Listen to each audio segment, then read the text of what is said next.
నా పేరు మొహమ్మద్ రుక్ముద్దీన్.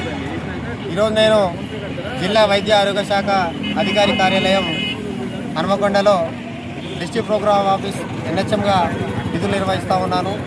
ఈరోజు ఈ ధర్నాకి ముఖ్య కారణం ఏంటంటే మాకు 2 నెలల పెండింగ్ వేతనాలు వెంటనే రావాలని చెప్పి, అదేవిధంగా దాదాపుగా ఒక 15 డిమాండ్స్ తోటి ఈరోజు రాష్ట్ర వ్యాప్తంగా అన్ని జిల్లా కార్యాలయం కూడా పెద్ద ఎత్తున ధర్నాలు చేయడం జరుగుతుంది.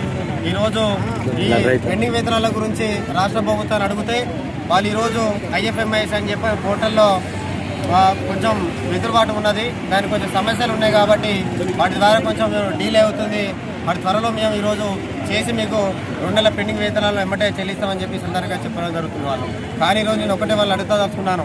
ఈరోజు రెగ్యులర్ ఉద్యోగులకు ఏ విధంగా 10 తారీఖు పడింది, అదేవిధంగా ఈరోజు ఆశా వర్కర్లకు వాళ్ళకి ఏ విధంగా ఈరోజు 10 తారీఖు వాళ్ళకు జీతాలు పడి అదే వాళ్ళ ఐఎఫ్ఎంఎస్ పోర్టల్లో ఉన్నారు, ఇదే వాళ్ళ రెగ్యులర్ వాళ్ళు కూడా అదే వాళ్ళ ఐఎఫ్ఎంఎస్ పోర్టల్ వాళ్ళకి ఏ విధంగా జరిగింది.